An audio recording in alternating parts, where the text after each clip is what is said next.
Dan wa syukranillah salatan wa salaman ala rasulillah asyhadu an la ilaha illallah wahdahu la syarikalah wa asyhadu anna muhammadan abduhu wa rasuluh la nabiyya wa la rasulah ba'da amma ba'du. Pertama-tama marilah kita panjatkan rasa puja dan puji syukur kita atas kehadirat Allah Subhanahu wa taala yang mana atas berkat rahmat hidayahnya kita masih dapat berkumpul dalam agenda kajian rutin kita pada malam hari ini dalam keadaan sehat walafiat. Selanjutnya, salawat teriringkan salam, semoga tetap tercurah kepada junjungan kita, Nabiullah, Nabi Agung, Nabi Muhammad, Sallallahu Alaihi Wasallam, yang insya Allah selalu kita nantikan syafaatnya di yaumil akhir kelak. Amin, amin, amin, ya Rabbal Alamin. Baiklah, pada kesempatan malam hari ini, Ana selaku pembawa acara akan membacakan susunan acara kita. Adapun yang pertama yaitu pembukaan, yang kedua penyampaian materi, yang ketiga sesi tanya jawab, dan yang terakhir penutup. Baiklah, agar acara kita pada malam hari ini mendapatkan rahmat serta ridho dari Allah Subhanahu wa taala, marilah bersama-sama kita buka kajian pada malam hari ini dengan melafazkan basmalah. Bismillahirrahmanirrahim.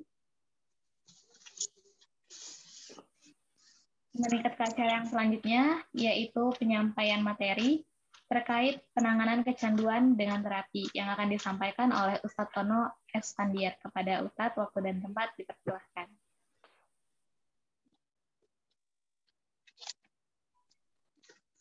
Bismillahirrahmanirrahim.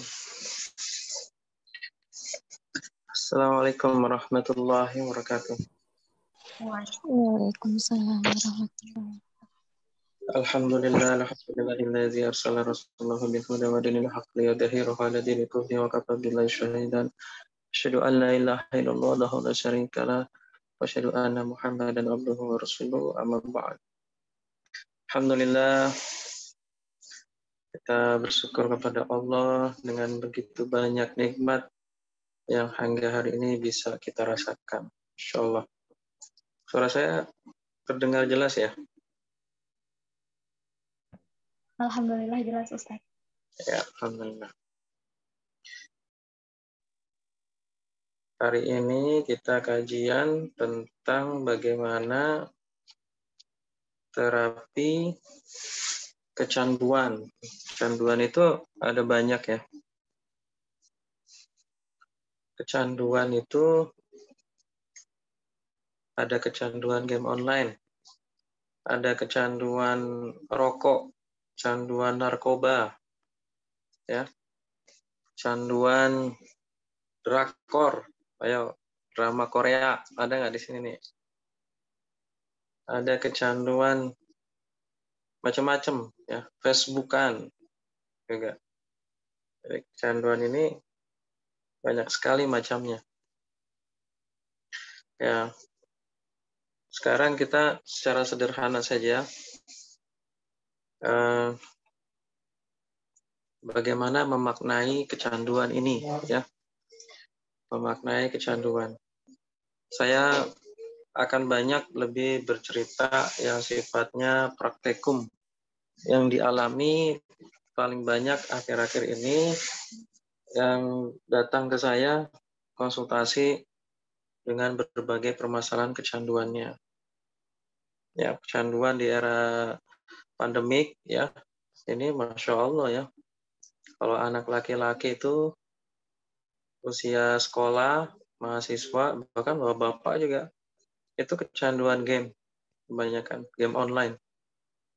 Ya, seperti Mobile Legends, PUBG, Genshin Impact, wah macam-macam. Saya jadi hafal nih nama-nama game nih ya, gara-gara sering meruqyah orang-orang yang terkena gangguan kecanduan game online.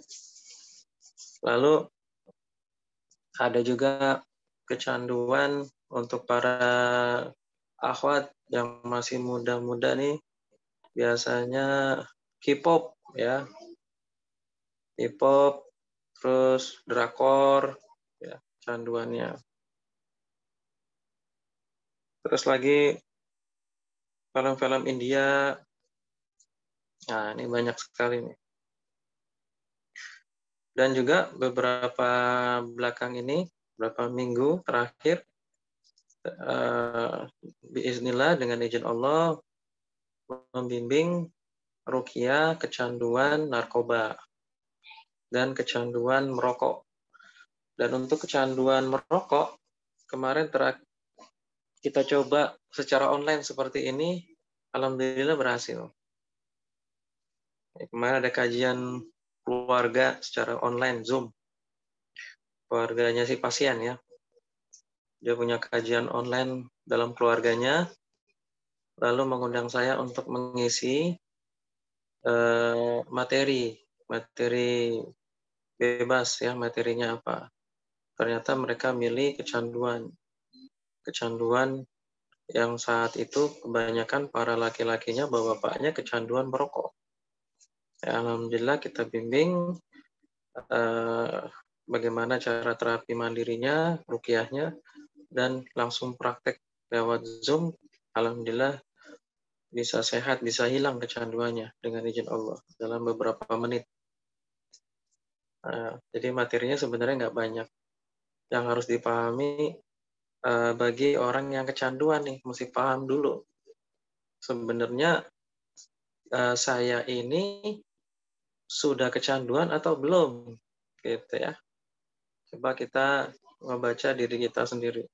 Sederhananya begini, apabila antum main game, apabila antum nonton film, apabila antum melakukan suatu aktivitas, entah itu dengan gadget atau apapun aktivitasnya, taruhlah ini game, main game online, lalu pada saat itu dipanggil sama orang tuanya, antum masih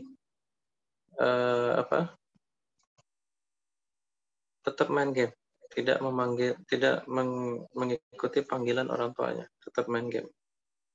Nah, kondisi seperti ini sudah kecanduan, karena panggilan orang tua itu hukumnya wajib, ya. Bahkan kalau sedang mengerjakan amalan sunnah ditinggalkan demi yang wajib.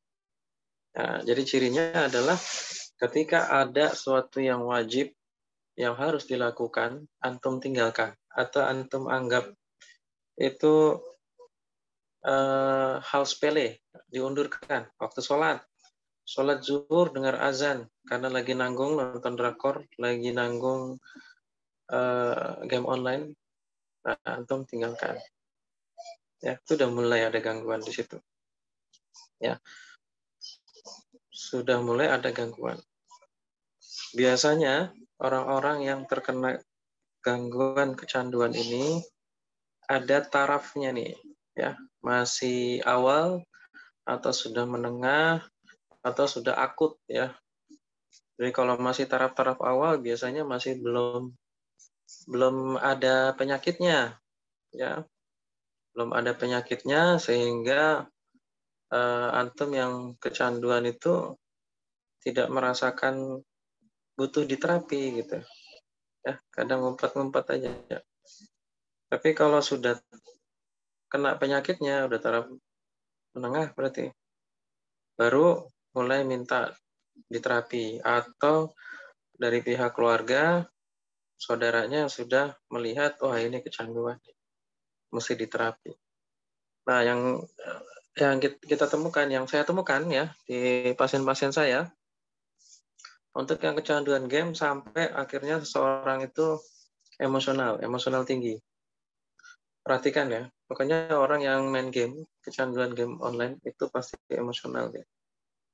Emosionalnya tinggi, gampang marah. Makanya anak-anak sekarang tuh emosionalnya tinggi kalau udah main game terus-menerus, ya. Emosionalnya tinggi, tidak bisa diberi nasihat oleh orang tuanya, ya. Sampai kemarin yang berapa hari lalu kemarin itu, padahal sudah habis, ya, pesantren. Lagi pandemik, belajarnya di rumah. Ternyata di rumah digunakan belajar online, tapi juga main game, juga main PS, juga main yang lain. Jadi semua game-game lebih banyak waktunya. Sampai-sampai emosional, ya, tidak nyaman, berarti di rumah itu menjadi, lalu ditambah lagi mulai linglung. Jadi dia sudah mulai ketika sholat lupa bacaan sholat, Dan selanjutnya sholat bengong seperti orang kesurupan, diam kaku. Ya, itu udah tahapnya menengah itu.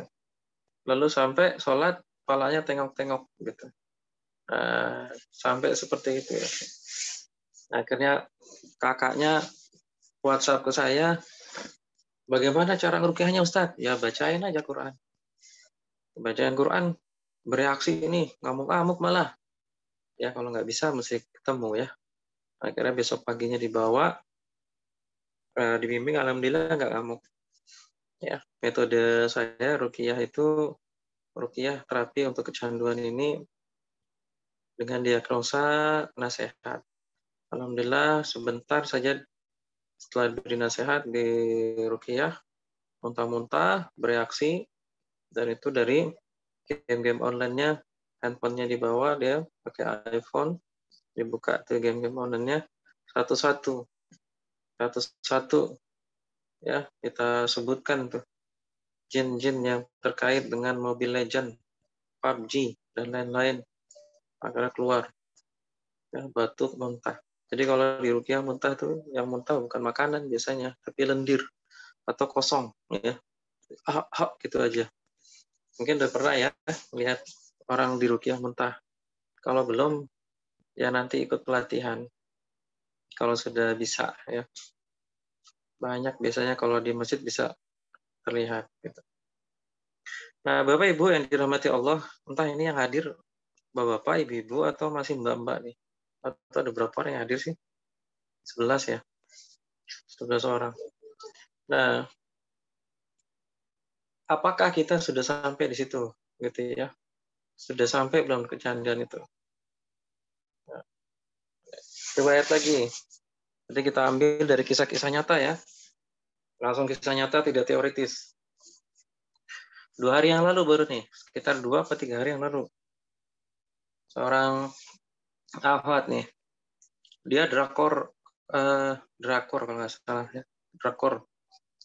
Jadi itu ada aktornya yang dia cintai ya, ngefans berat gitu.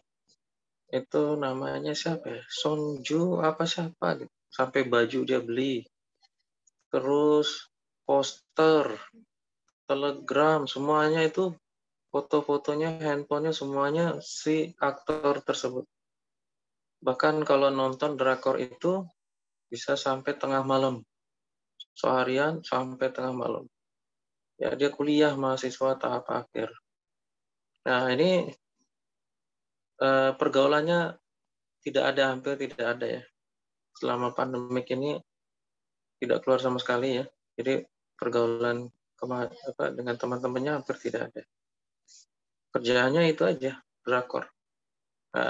Akhirnya dia sering mimpi buruk, nggak bisa tidur, was-was, takut, lalu mimpi bersetubuh.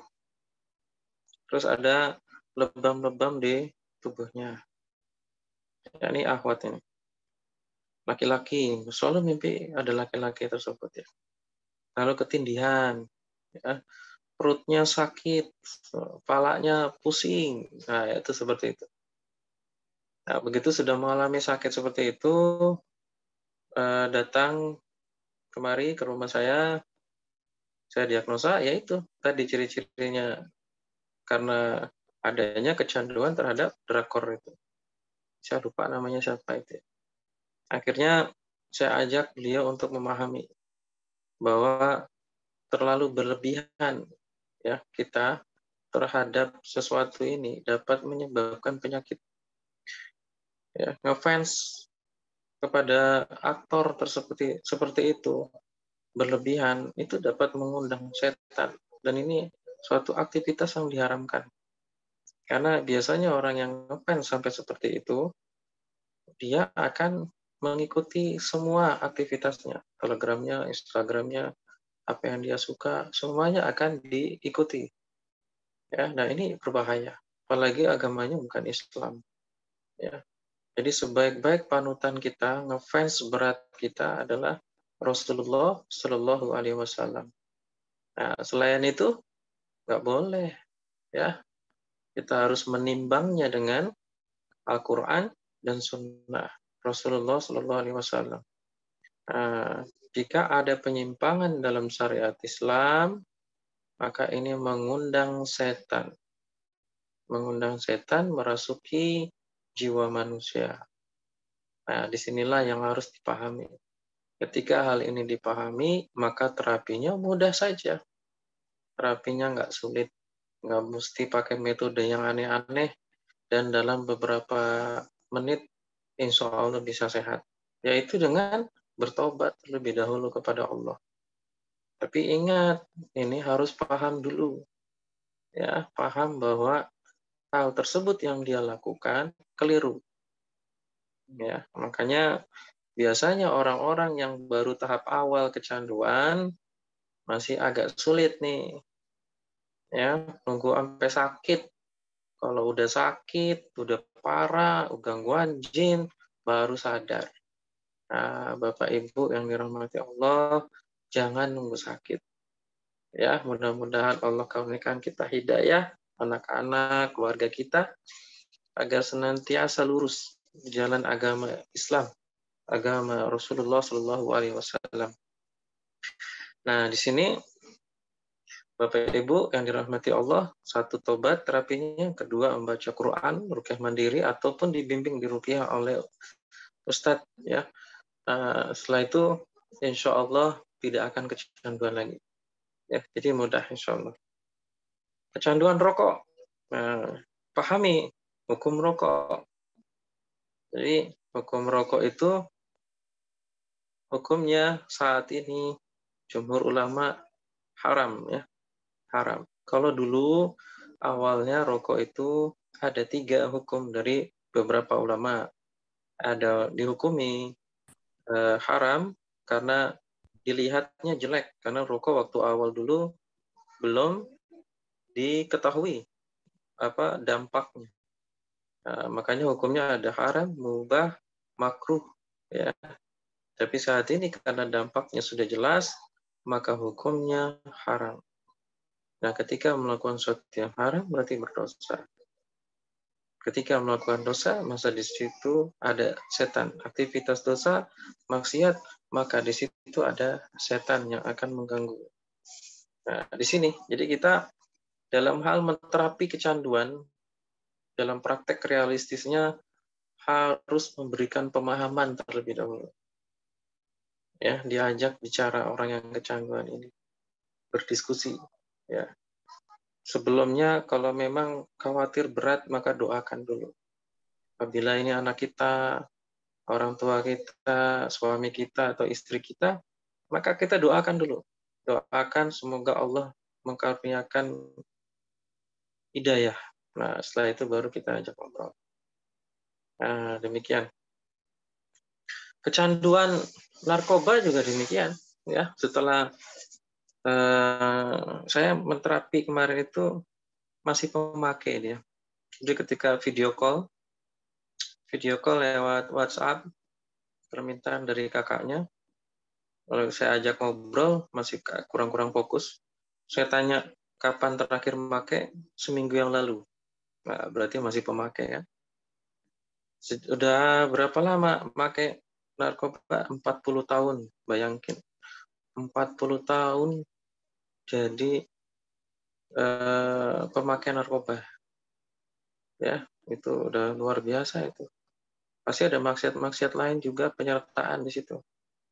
Ya, alhamdulillah, biiznillah dengan izin Allah dibimbing ruqyah lewat online 1 kali pertemuan, lalu dibimbing lagi harus ada pertemuan kedua, pertemuan ketiga, sekarang kondisinya sudah mulai stabil, ya, walaupun memang harus tetap dipantau, ya, dipantau. Nah, jadi cara terapinya sederhana, ya, tapi sebelum terapinya konsepnya sederhana, ya. Ini saya selalu ingin mengajarkan materi dan terapi itu sederhana. Kecanduan itu sesuatu aktivitas yang membuat kita lalai pada kewajiban kita. Ya, segala aktivitas yang membuat kita lalai pada kewajiban kita, maka kita sudah kecanduan. Kita lebih memilih aktivitas tersebut. Padahal itu banyak sia-sia. Nah, segera pahami, sadari kecanduan tersebut telah meretas pada diri kita, dan perhatikan diri kita. Pasti emosional akan lebih tinggi, ya, mulai ada penyakit-penyakit sedikit, ya, masih belum terasa berat tuh, masih tahap awal, sakit-sakit pusing, pegal biasa gitu ya, belum berat. Tapi emosinya sudah pasti kena. Nah, pahami di sini, segera bertobat. Nah, cara terapinya adalah bertobat kepada Allah, lakukan ruqyah mandiri tanpa kesurupan. Nggak bisa, harus dibimbing. Nggak bisa sendiri, dibimbing. Ya, dibimbing. Lalu melakukan amalan-amalan sunnah. Biasanya saya wajibkan itu saum Senin Kamis, saum Nabi Daud, zikir pagi petang. Sholat 5 waktu itu wajib tepat waktu. Laki-laki di masjid, perempuan di rumah. Terus tentunya diperhatikan apakah ada dalam keseharian yang terbuang waktunya. Dan dijauhi dari sumber kecanduannya. Contohnya, game online, berarti 1 bulan nggak boleh main game. Gitu ya. Nah, untuk herbalnya, biasanya saya gunakan ini. Kami buat namanya Zero Key. Zero Key ini awal pembuatannya tahun 2019. Teman-teman dan guru saya membuat ini, digunakan untuk kanker, penyakit kanker, tumor, kecanduan, gangguan jin, sihir. Ya, untuk non medisnya gangguan jin, sihir. Alhamdulillah 2020 itu COVID masuk, ternyata pakai ini juga COVID sembuh. Ya, untuk penyakit paru-paru, karena ternyata di dalamnya sudah ada kustul hindi. Jadi ini ada banyak, ada kustul hindinya, ada banyak lah, saya nggak paham karena yang bikin bukan saya. Alhamdulillah menggunakan herbalnya ini, dan boleh dengan madu, ya, ini sama madu itu dilakukan terapi. Untuk yang beberapa kemarin pasien kecanduan game, kecanduan rokok, kecanduan narkoba, saya wajibkan seperti itu 7 hari pemakaian, lalu setelah itu diruqyah lagi 3 kali pertemuan, alhamdulillah bisa hilang. Baik, ada yang ingin ditanyakan? Kita singkat saja ya. Monggo, silakan. Jazakallah khair Ustaz untuk materinya. Akan Ustaz, ini Ana izin membacakan, ada pertanyaan sedikit yang masuk lewat kolom chat. Bismillah, Assalamualaikum Ustaz. Afwan, Ana izin bertanya. Afwan, sebelumnya jika tidak sopan, ya Allah, ini agak sensitif Ustaz. Oke, Ana punya teman Ustaz. Dulu dia pernah berpacaran dan pernah melakukan hubungan yang tidak seharusnya dilakukan seseorang yang belum memiliki hubungan halal. Nah, Ya. namun sekarang dia mengalami kecanduan akan hal tersebut sampai dia sudah berganti pacar namun masih melakukan hal tersebut. Itu bagaimana Ustaz? Ya, itu sudah jelas setan telah merasuki dirinya.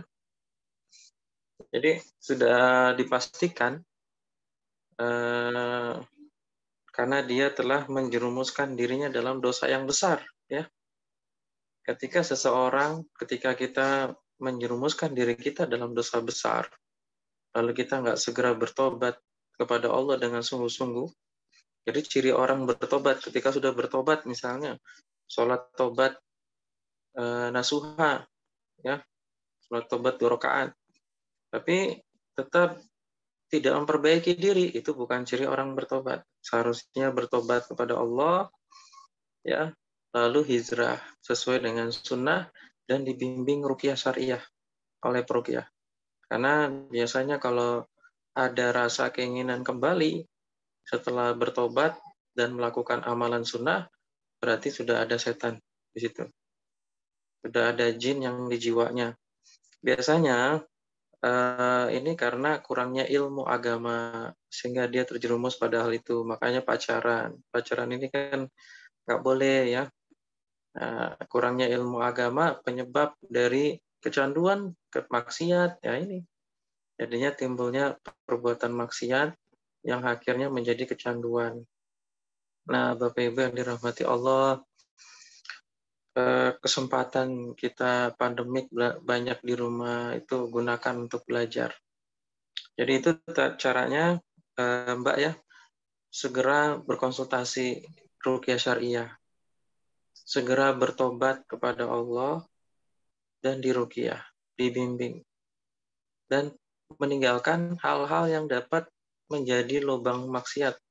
Tidak boleh pacaran, tidak boleh berkhalwat laki-laki dengan perempuan, memakai jilbab tertutup rapat, ya. Dan tentunya apabila sudah siap untuk menikah, tapi setelah bertobat baru menikah. Ya gitu, cara menangannya seperti itu. Tobat yang paling utama. Oke, Mas.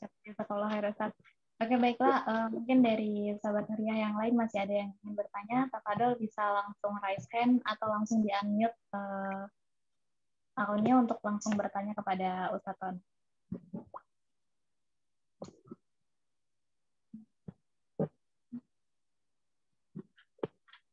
Oke. Lagi-lagi lewat kolom chat Ustadz. Bismillah, izin bertanya Ustadz. Karena sekarang masih semester 3 di salah satu perguruan tinggi. Karena memiliki circle teman-teman yang rata-rata mereka pencinta drakor. Nah, bagaimana cara supaya bisa terhindar agar tidak ikut-ikutan jadi pencinta drakor? Jangan temenan sama dia.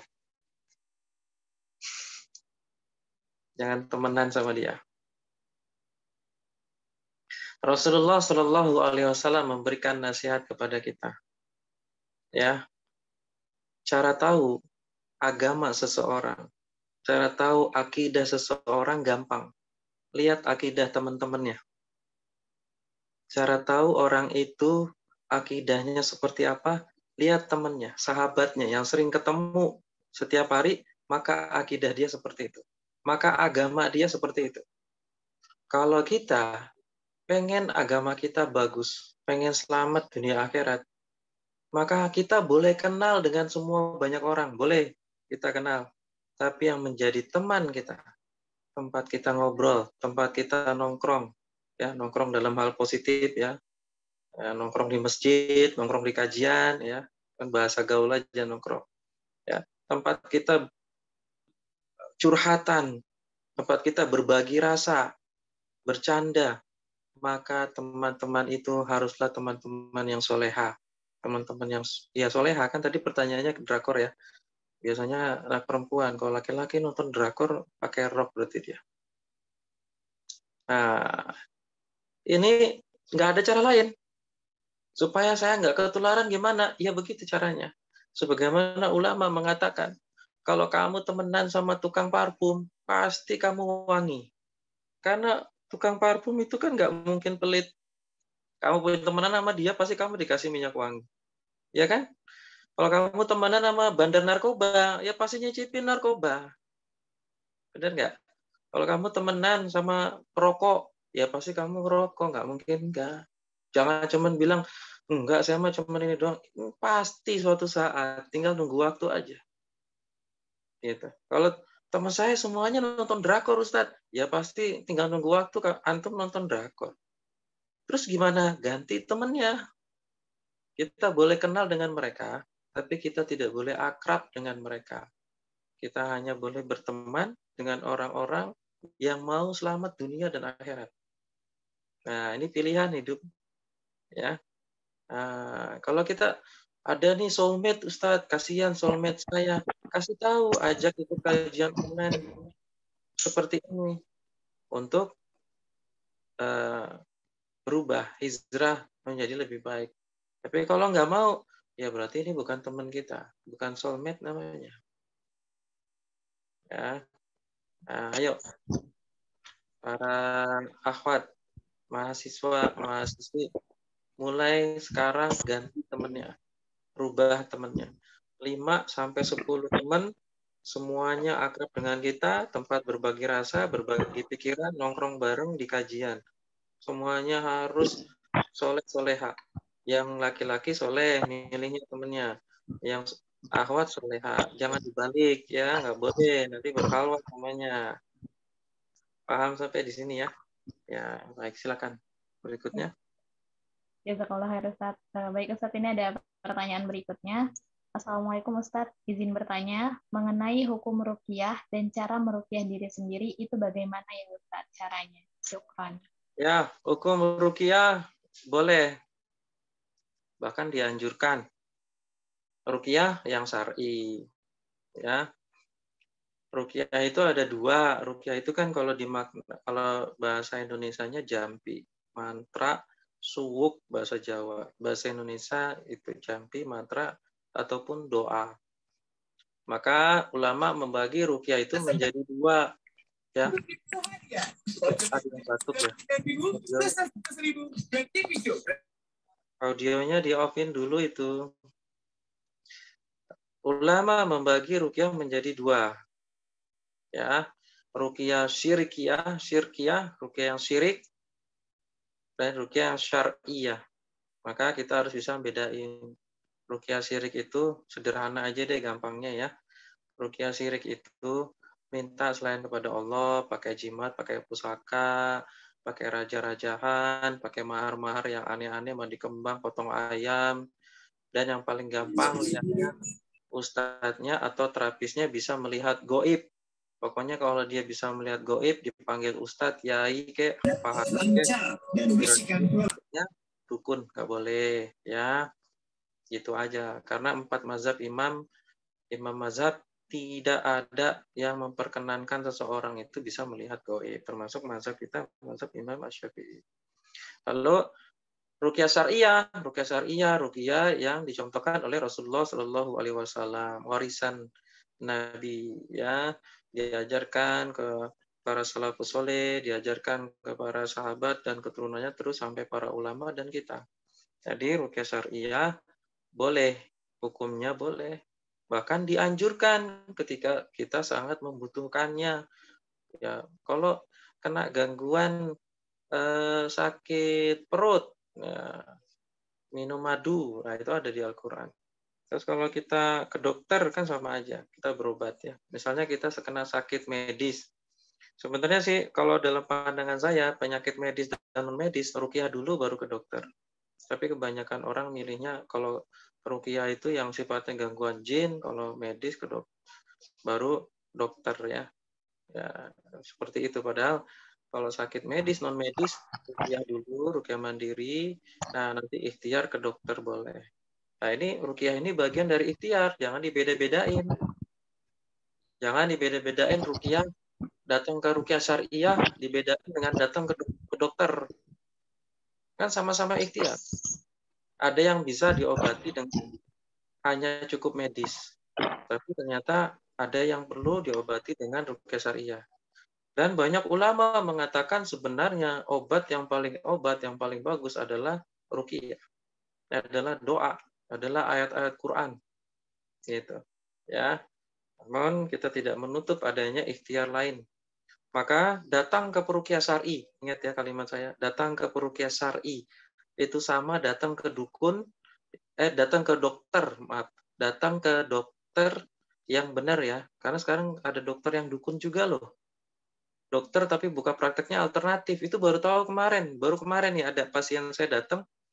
Saya tanya, ibu udah berobat kemana aja? Ke dokter, Ustadz, dikasih obat, minum obat, sehat, terus udah sakit lagi. Dokternya dokter apa, Bu? Spesialis apa dokter umum? Dia bilang dokter alternatif. Loh, kok dokter alternatif? Aneh kan? Dia buka praktek di rumah, tulisannya dokter. Tapi ngobatinnya, selain dia ngasih obat kedokteran, dia bisa ngelihat goib, itu dokter. Ngelihat goib, terus nanti dibilang, nih buat, selain penyakit medis, ada yang sihir nih. Akhirnya dikasih itu juga deh, apa cara-cara syirik.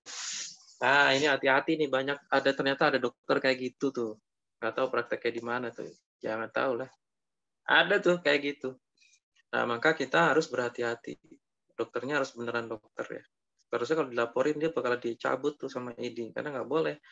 Dokter kok prakteknya begitu ya. Nah, jadi datang ke dokter boleh. Berarti datang ke peruqyah syariah boleh nggak? Boleh. Bahkan sinergi keduanya sangat bagus. Bahkan banyak pasien saya dokter loh. Tadi ini malam ini baru pulang dokter gigi. Satu keluarga datang kemari, ya, minta nasihat. Jadi datang ke Rukyah tidak hanya ngusir jin, tapi minta nasihat, ya. Beliau minta nasihat, minta doa. Boleh nggak? Boleh datang ke orang-orang yang antum anggap bisa dimintakan doanya, orang-orang soleh, peruqyah, ya, memiliki amalan-amalan yang bagus sesuai dengan sunnah Rasulullah SAW. Saya tidak mengatakan kalau diri saya seperti itu, tidak ya. Nah, itu boleh kita meminta doanya, begitu ya. Jadi datang ke ruqyah boleh. Kalau ruqyah mandiri gimana caranya? Ruqyah mandiri ya gampang. Sakit, mana sakitnya? Dadanya, sakit hati Ustadz, gitu ya. Habis diapain? Putusin Pak pacar. Nah, ini udah kena dosa sih. Itu kalau gitu ngobatinya gimana ruqyah mandirinya? Tobat dulu. Makanya kalau ruqyah mandiri itu bagusnya dibimbing ya. Jangan cuma nonton video Ustadz A, Ustadz B. Lalu ikuti, baca Al-Quran, Al-Fatihah, tiup, usap ke seluruh tubuh. Kan biasa gitu ya. Salah nggak? Nggak salah, benar. Hanya saja kalau kita tidak dibimbing dalam ruqyah mandiri, bisa kesurupan. Satu. Ya, kalau nggak kontrol, ada berapa orang kesurupan. Yang kedua, nggak sembuh-sembuh. Kenapa? Karena kita nggak sadar kesalahan kita apa. Ya kan? Orang yang pacaran sadar nggak kalau dia itu salah? Ayo saya tanya. Nggak sadar. Kalau dia sadar itu dosa, pasti dia tinggalin kan? Ya nggak? Nah, mereka nggak sadar. Gitu ya. Kesadarannya hilang. Iya, itu seperti orang kesurupan itu. Nggak sadar gitu ya. Orang pakai macam-macam buat maksiat, dia nggak sadar. Nah, kalau dia bilang sadar, berarti dia masuk bangsa setan. Setan dari golongan manusia. Nah, itu jadi orang-orang yang secara melakukan sadar maksiat, dia sudah bersekutu dengan setan. Nggak bisa diobatin kalau kayak gitu. Ya. Cara ruqyah mandiri, bertobat kepada Allah dari semua dosa. Kalau itu dosa besar, sholat tobat nasuha 2 rakaat. Niat hijrah memperbaiki semuanya. Belajar agama Islam sesuai dengan sunnah Rasulullah SAW. Setelah itu, mana yang sakit? Dadanya sakit. Pegang dadanya. Baca Bismillah, Bismillah, Bismillah. A'udzu bi'izzatillahi wa qudratihi min syarri ma ajidu wa uhazir. 7 kali baca. Itu yang dicontohkan Nabi, yang contohkan Rasulullah SAW. Ya, dan yakin, kata Rasulullah, apabila kamu sakit, tempelkan telapak tangan kamu, baca bismillah 3 kali, lalu doa tadi, maka insya Allah kamu sehat. Nah, yakin dulu. Kalau nggak yakin, ya sembuh. Ya, satu itu. Kedua, cara kedua, baca Al-Quran. Ketika membaca Al-Quran, niatkan untuk meruqyah mandiri. Ya, boleh ditiup, boleh tidak. Misal, baca Al-Baqarah, tilawah, odos. Tapi ketika baca Quran, niatkan. Saya niat, pertama niat baca Quran ini dapat pahala. Lillahi ta'ala. Yang kedua niatnya untuk ruqyah mandiri. Semoga penyakit yang dalam tubuh saya bisa hilang. Udah dong, baca Quran. Gitu ya. Yang berikutnya ditiup. Tiup, usap dari wajah seluruh tubuh. Ya, berdoa kepada Allah. Saya ada video-video ruqyah mandiri, ada saya buat biasanya dapat kajian seperti ini dan dibimbing. Ya, ini saya rekam nih tadi. Saya dijadiin admin ya ternyata ya. Ini saya rekam. Nanti rekamannya dikirim ke email kayaknya. Nanti kirim ke saya ya. Ini Zoom-nya siapa? Akun Zoom-nya Huria, Ustaz. Nanti kalau rekamannya nyampe ke antum dari Zoom, kirim ke saya ya. Nanti insya Allah bisa di-post di YouTube, bisa orang lain yang nggak hadir bisa ikut belajar ya, insya Allah. Nah, jadi ruqyah mandiri boleh, tapi sebaik-baik ruqyah mandiri harus dengan ilmu, artinya harus dibimbing. Begitu ya, Mbak ya. Mbak apa Ibu atau Bapak yang nanya? Ya gitu. Ada lagi pertanyaan lainnya? Ada nih Ustaz. Oke, Bismillah izin bertanya Ustaz. Hmm. Ana memiliki usaha dan belakangan usahanya sering diganggu dengan jin kiriman dari orang lain Ustaz. Nah, beberapa waktu lalu yang Ana tahu ruqyah yang sering dilakukan adalah dengan membacakan ayat Al-Quran ke air, kemudian airnya disiramkan ke tempat usaha tersebut. Namun beberapa waktu lalu Ana coba datang ke salah satu peruqyah dan beliau itu minta untuk dibacakannya ke beras merah dan beras merahnya yang ditaburkan. Itu apakah termasuk ruqyah syariah atau ruqyah syirkiyah, Ustaz? Beras merah buat apa? Baru dengar saya. Beras merahnya buat apa? Nggak ditanya buat apa beras merah? Nggak tahu, saat ini di chatnya seperti itu, Ustaz. Ya, yang bertanya tadi itu antum yakin ruqyahnya syar'i? Coba ya diperiksa. Cara periksanya gimana? Dia bisa melihat gaib nggak? Terus ada ritual-ritual lain nggak? Pokoknya kalau ruqyah bisa meraba-raba gaib, melihat gaib, menerawang, itu bukan ruqyah syariah. Itu dukun berkedok ruqyah. Ya, selama ini ruqyah syariah yang saya kenal tidak bisa melihat gaib, nggak bisa melihat jin. Ya, dan ada nggak cara-cara ruqyah yang teknik-teknik ruqyah ada banyak memang, tapi ada syarat. Satu, syaratnya harus ada contoh dari Nabi atau dari sahabat. Ya, yang kedua ada unsur ilmiah. Nah itu boleh peruqyah melakukan uji coba dalam ruqyah, terapi-terapi gitu ya, bersinergi dalam terapi ruqyah boleh, tapi satu syaratnya harus ada contoh dari Rasulullah SAW, para sahabat. Yang kedua unsur ilmiah. Nah pertanyaannya, beras merah itu ada contoh dari Nabi nggak? Nggak ada. Saya nggak pernah baca kitab ruqyah pakai beras merah. Ruqyah rumah pakai beras merah ditabur. Belum ketemu. Itu. Nggak ada contoh dari Nabi, nggak ada contoh dari sahabat. Yang kedua, hubungannya apa? Apa kaitan ilmiahnya antara beras merah dengan ngusir sihir atau jin? Jinnya takut sama beras merah gitu. Berarti di pasar nggak ada jin ya? Karena jual beras merah di pasar. Nggak masuk logika. Ya, itu pasti bukan ruqyah syar'i. Ya gitu aja. Bandingkannya ada Al-Quran Sunnah nggak? Ilmiah nggak? Gitu. Ada contoh dari Nabi nggak nih? Gitu. Dari sahabat ada contoh nggak? Ulama-ulama mana kitabnya? Terus kalau nggak ada, ilmiahnya ada nggak? Kaitan ilmiah. Begitu ya. Contoh kalau kaitan ilmiah tuh gini. Saya punya pasien, dia sakit kepala. Ternyata ketika di diagnosa kedokteran ada cairan di kepalanya dan ada ketergangguan dalam dia cara berpikir. Ada otaknya mengkerut gitu ya. Lalu saya menyarankan dia untuk ruqyah mandiri dan saya ruqyah sambil dia harus konsumsi pegagan, daun pegagan. Ada nggak contoh dari Nabi daun pegagan? Nggak ada. Daun pegagan hanya ada di Indonesia. Sahabat juga nggak ada, di Arab Saudi, Timur Tengah nggak ada. Tapi pegagan secara ilmiah dapat memberikan nutrisi pada otak kita.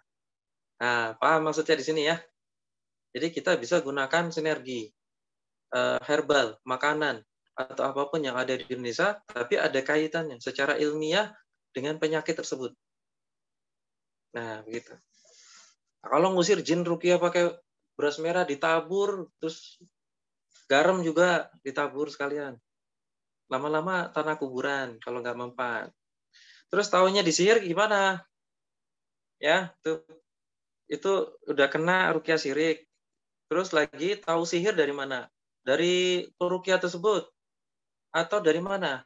Dari pikiran sendiri. Karena sendirinya bisa melihat. Berarti antum memang udah kena gangguan jin. Ditipu lagi sama jinnya. Nah, ini banyak hal nih yang bisa digali nih.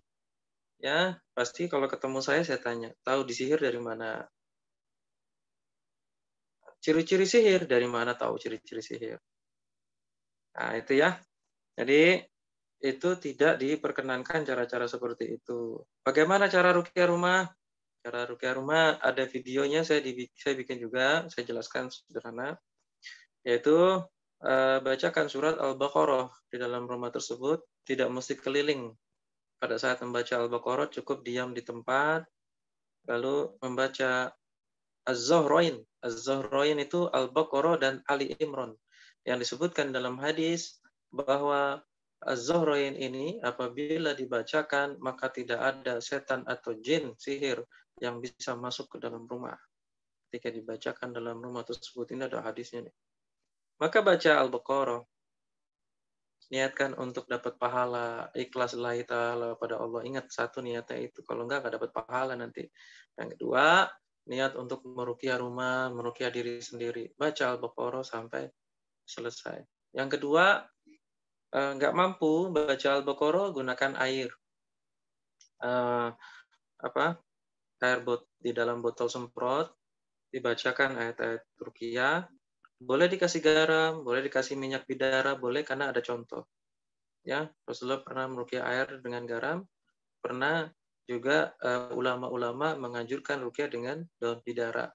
Ya, sebenarnya daun bidara ini datangnya dari kitab Syekh Ibnu Qayyim Az-Jauziyah, Ja'adul Mad Jalid 4. Beliau melakukan sinergi daun bidara ditumbuk 7 lembar, lalu diruqyah untuk ngobatin sihir. Bacakan, tiup, semprot. Ya, tapi antum kayaknya perlu konsultasi deh. Ya, bisa jadi masalah utamanya bukan ruqyah rumah, bisa jadi diri antum sendiri masalah utamanya. Saya pernah soalnya banyak itu kayak gitu kasus. Dia ngerasa dagangannya nggak laku, terus bisnisnya nggak bagus segala macam. Ternyata begitu datang ke tempat saya diagnosa, saya ajak ngobrol santai, masalah utama diri sendiri. Ya, setelah diruqyah dia muntah-muntah, dia jadi ruqyah mandiri, selesai. Udah tinggal ruqyah rumah disemprot, ternyata selesai urusannya, masalahnya. Jadi perlu di breakdown. Gitu. Ya, kita harus introspeksi diri, apa yang sebenarnya terjadi. Jangan dikit-dikit orang lain yang kita salahin. Ya, Bapak Ibu yang dirahmati Allah, jangan dikit-dikit orang lain nih yang salah nih. Saya disihir nih. Belum tentu ya. Bisa jadi kita punya kekeliruan. Kita harus introspeksi dulu. Baik, seperti itu. Silakan pertanyaan selanjutnya. Oke, jazakallah khair Ustaz. Baik, mungkin masih ada yang ingin bertanya, bisa langsung unmute atau bisa langsung disampaikan via kolom chat pertanyaannya. Insya Allah nanti langsung akan dijawab oleh Ustadz Fano. Tafadol.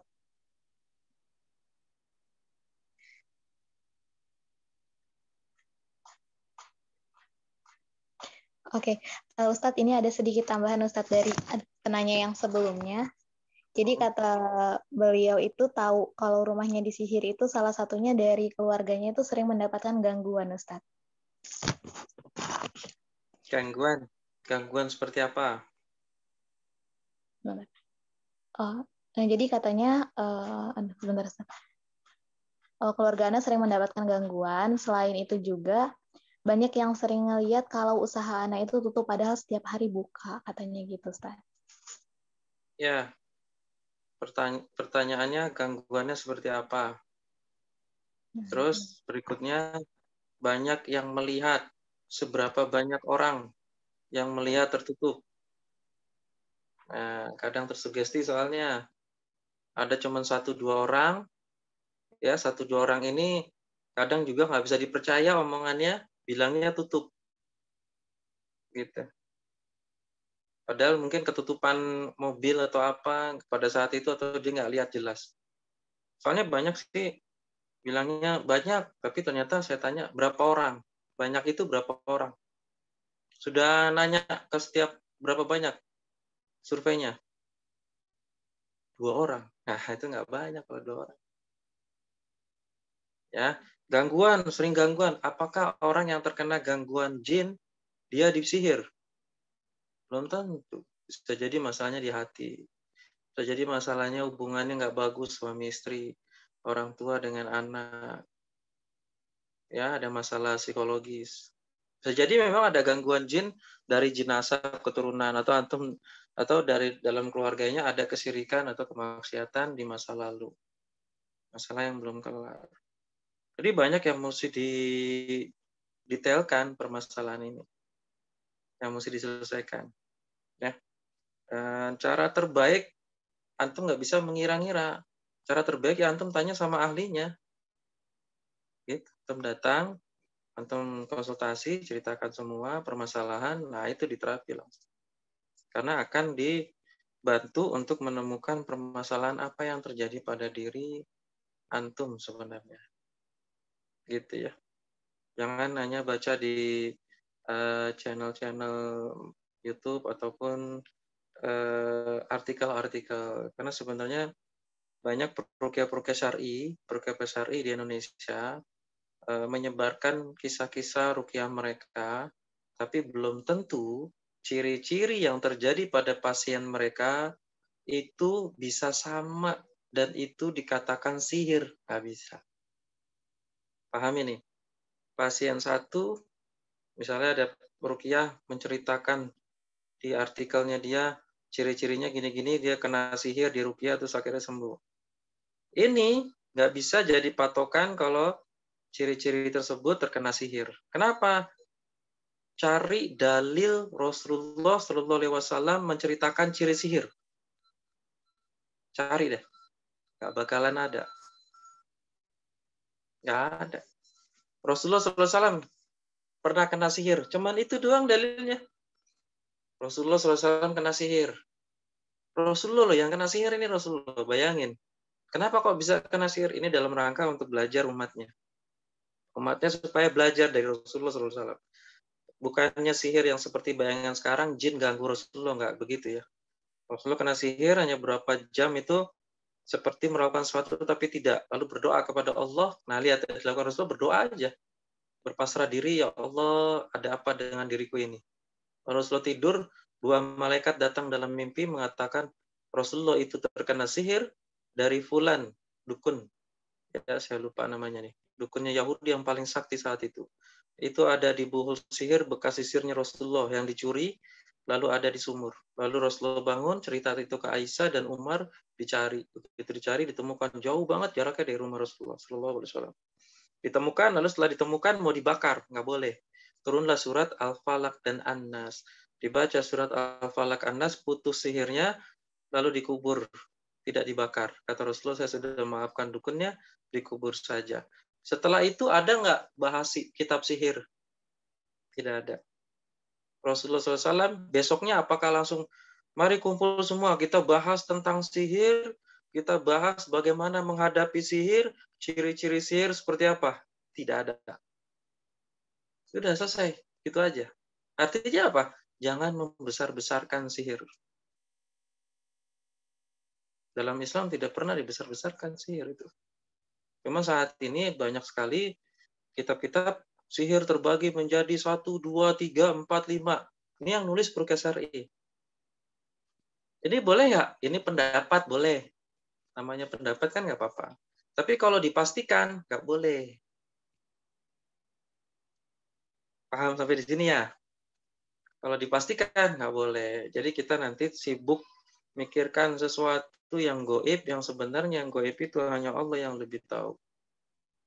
Nah, disinilah pentingnya tazkiyatun nufus. Kembali kepada pembersihan jiwa kita. Kalaupun ada sihir, baca surat Al-Baqarah ayat 102. Di situ di ayat terakhir dijelaskan. Sihir itu tidak akan terjadi tanpa si izinku, kata Allah. Pertanyaannya, kenapa kok sihir itu terjadi pada dirimu? Iya kan? Oh iya. Nah, sekarang nih gambaran. Ini tubuh nih, tubuh. Ini penyakit nih. Ya, kain ini penyakit. Ini tubuh antum. Lalu ada penyakit setan, sihir, ataupun penyakit apapun datang. Set. Antum langsung, aduh, gitu. Antum ngeluh, kesakitan, pikirannya negatif aja nih, pasti ada yang ngerjain ini. Oh tiba-tiba kok sakit perut, oh tiba-tiba kok genteng kayak ada yang kletak-kletuk. Kok tiba-tiba, wah, makin sakit nggak? Makin sakit, gangguannya makin banyak, ngeluh. Apa yang diajarkan Rasulullah SAW ketika ada penyakit? Maka Rasulullah SAW mengatakan kalau kita jalan aja, kakinya kena duri, kita menerima, alhamdulillah, likulli hal, inna lillahi wa inna ilaihi roji'un. Itu harus diucapkan. Maka dosa berguguran. Maka saudaraku, pahamilah. Jadi umat muslim itu nikmat. Antum disihir, antum difitnah, antum sedang sakit, itu adalah saat di mana pesan cinta Allah agar dosa-dosa antum dihisap, dikuras dari diri antum. Berarti yang ucapkan kita di mulut apa?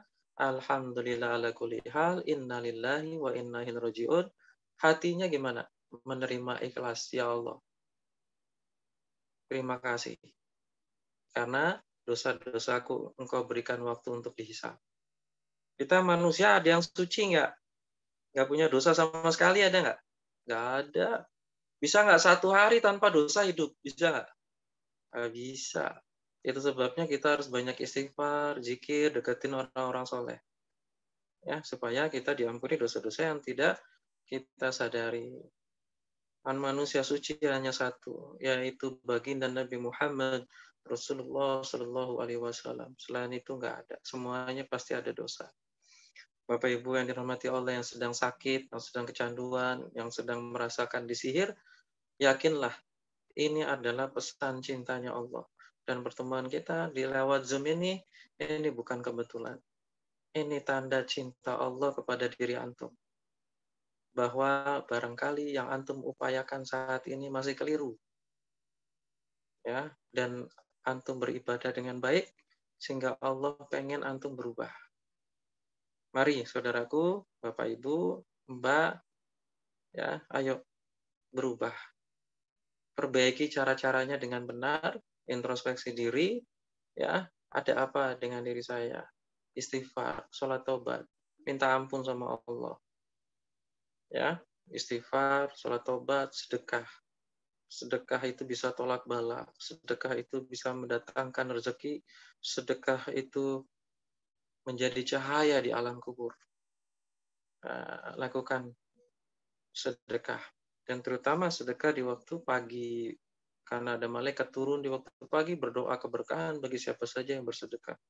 Manfaatkan, ya, manfaatkan setiap momentum hadis-hadis dari Rasulullah Shallallahu Alaihi Wasallam ketika beliau mengatakan ada mustajab doa, waktu, tempat, maka manfaatkan itu.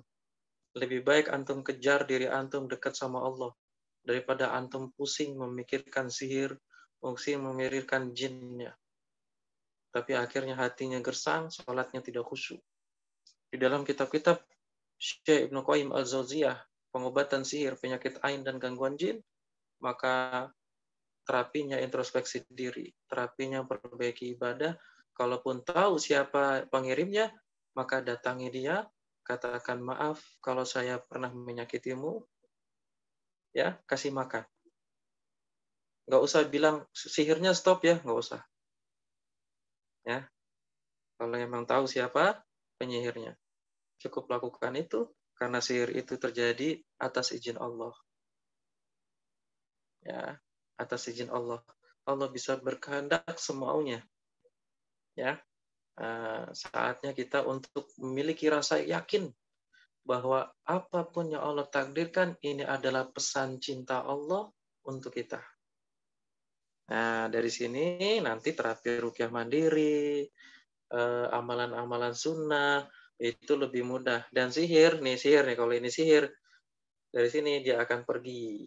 Kenapa bisa pergi? Kalau emang itu sihir atau gangguan jin. Karena ibu, bapak semakin diganggu, semakin sakit timbulnya hati, semakin ikhlas. Berarti dosanya berguguran, setannya nangis. Seharusnya antum itu jangan ikhlas, seharusnya antum bikin syirik, berobat ke dukun, gitu kan kata setan. Kok antum malah tobat, antum malah deketin Allah, antum malah beramalan soleh. Akhirnya setannya atau sihirnya bosen. Gak hanya bosan, dia bisa hancur dengan seketika. Karena kedekatan antum kepada Allah. Nah, gitu ya, Bapak Ibu yang dirahmati Allah. Tidak usah terlalu membesar-besarkan sihir. Yang utamanya di situ. Baik, ada lagi? Oke, mungkin ini satu pertanyaan terakhir, Ustadz. Ya. Ustadz, bagaimana dengan balita yang kecanduan HP, dengan kecanduan dengan gadget, Ustadz? Apakah itu termasuk gangguan dan apa solusinya? Iya, gangguan. Solusinya jangan dikasih HP.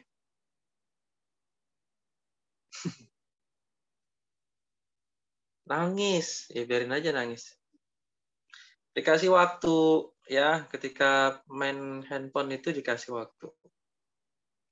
Misalnya dia atau di gadget itu kita kasih, ada kan yang bacaan Quran itu ada antum coba download metode Qaidah Nuruniyah. Nah, itu kan ada belajar tentang huruf-huruf hijaiyah, belajar baca Quran, itu ada suaranya di situ, tinggal dipencet gitu ya. Jadi kayak main game gitu, bunyi teng dipencet bunyi ya, dari situ. Jadi manfaatkan aplikasi-aplikasi yang sifatnya edukasi. Itu yang sifatnya edukasi, yang itu cukup menarik buat anak-anak. Manfaatkan gadgetnya ke arah situ. Kalau tontonan juga demikian, diperlihatkan, didampingi tontonannya. Seperti itu caranya. Kalau kebablasan dan antum sering memberikan, ya sudah. Terus kalau sekarang gimana terapinya? Minum air ruqyah, terus tetesin ini, ya. Tetesin ini di mulutnya 3 tetes, sama jangan dikasih gadgetnya. Nangis, biarin nangis. Lebih baik nangis sekarang daripada nanti kalau dia besar antum yang nangis. Kalau udah kecanduan kan? Soalnya antum coba jalan-jalan deh ke rumah sakit jiwa. Sekarang ini penuh loh. Apa sekarang udah kosong ya? Kayaknya masih penuh. Ada pasien saya soalnya pernah dari rumah sakit jiwa 6 bulan tuh. Dan nggak sembuh lagi. Ya, akhirnya alhamdulillah kita bimbing ruqyah. Beberapa kali pertemuan cukup lama, sebulan lebih. Alhamdulillah sehat udah. Ya, dan itu rumah sakit penuh itu. Sampai dia belum sembuh aja, kalau bisa udah mulai sadar dikit diusir. Suruh pulang aja. Ya. Jadi jangan menambah pasien sakit jiwa. Ada gangguan jin, ada di situ. Ya, jadi orang tuanya juga perlu adanya ketegasan. Belum. Ya, silakan. Ada pertanyaan lain? Oke, mungkin itu tadi pertanyaan terakhir, Ustadz. Mungkin boleh, Ustadz, sebelum ditutup, mungkin ada sedikit closing statement dari Ustadz terkait materi kita pada malam hari ini. Ya, baik. Karena materinya tentang kecanduan ya, jadi nggak ada praktek ruqyah kan. Closing statement-nya, saya sederhana aja. Bapak Ibu yang dirahmati Allah, Mbak-Mbak. Kita ini punya waktu nggak lama di dunia ini. Ya, nggak lama loh. Jangan antum merasa hidup di dunia itu lama. Ya, dengan sekarang ini banyak warning, peringatan dari Allah sebenarnya. Bukankah sudah kita melihat data kematian tiap hari itu banyak, ya, dari COVID, itu baru dari COVID, belum dari kanker, dari penyakit-penyakit lain. Dan sebenarnya sebelum pandemik, orang-orang yang mati tiap hari juga banyak, hanya saja tidak diberitakan, tidak seperti sekarang kan gitu ya. Nah ini sekarang diberitakan. Nah ini lebih menjadi nasihat, karena nasihat yang terbaik untuk diri kita apa? Kematian. Ingatlah mati. Dan ketika mati, hidup ini tidak berakhir. Kita lompat ke kehidupan yang selanjutnya, di mana alam kubur, alam barzah. Kita pertanggungjawabkan tuh nanti di situ, dihukum, disiksa, atau istirahat sampai nanti yaumul hisab. Ya, kiamat dibangkitkan, persidangan. Perjalanan masih panjang ke alam akhirat. Masuk surga atau masuk neraka. Pertanyaannya adalah, kita sudah siap belum? Nah, pertanyaannya itu. Jangan-jangan kita ini habiskan waktu mikirin dunia. Ya, kita habiskan waktu ngikutin hawa nafsu kita, syahwat kita. Tapi kita nggak memikirkan bekal kita untuk akhirat kita nanti. Bukankah yang mati itu dari anak bayi, remaja, ya sampai tua, yang sehat, gak hanya yang sakitan, tapi yang sehat tiba-tiba meninggal. Ya, nah kondisi-kondisi seperti ini marilah jadi pelajaran buat kita, jadi nasihat terbaik dari buat kita agar senantiasa kita serius dalam agama Islam ini, serius belajar memperbaiki semuanya, serius dalam sholat, serius dalam beribadah memperbaiki semuanya, insya Allah lakukan amalan-amalan sunnah, ikhlas lillahi ta'ala, banyak berbuat baik, berdoa kepada Allah, prasangka baik. Nah, insya Allah kita semua akan sehat, bahagia di dunia dan di akhirat. Dan saya berdoa semoga mungkin saat ini kita ini di Zoom, pertemuannya di Zoom. Dan semoga nanti kita bisa reuni akbar di surganya Allah. Kita bisa berjumpa di Firdaus, surganya Allah, berjumpa dengan baginda Nabi Muhammad, Rasulullah Shallallahu Alaihi Wasallam. Maka saudaraku, rindukanlah Rasulullah. Karena nanti kita di surga bersama orang-orang yang kita rindukan, orang-orang yang kita kagumi. Maka kagumilah Rasulullah, rindukanlah Rasulullah Shallallahu Alaihi Wasallam, perbanyaklah salawat kepada beliau Shallallahu Alaihi Wasallam. Dan saya tutup ya kajian saya dengan kafaratul majelis. Subhanakallahumma bihamdik, asyhadu an la ilaha illa anta, astaghfiruka wa atubu ilaik.